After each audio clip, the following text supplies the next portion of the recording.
Herkese merhaba arkadaşlar, kanalımıza hoş geldiniz. Güpse Özay ve Barış Arduç'tan ikinci çocuk mesajı.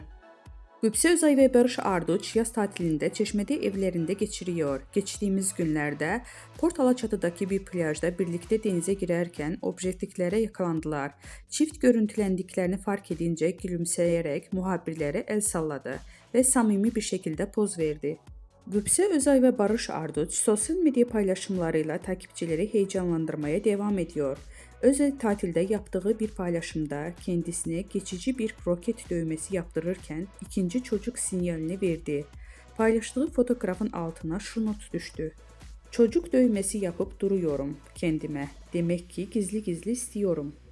Bu paylaşım çiftin ikinci bir çocuk düşünüp düşünmediği konusunda merak uyandırdı. Güpse Özay ve Barış Arduç çiftinin hayranları bu paylaşımın ardından ikilinin ikinci çocuk planları hakkında heyecanla yorum yapmaya başladı.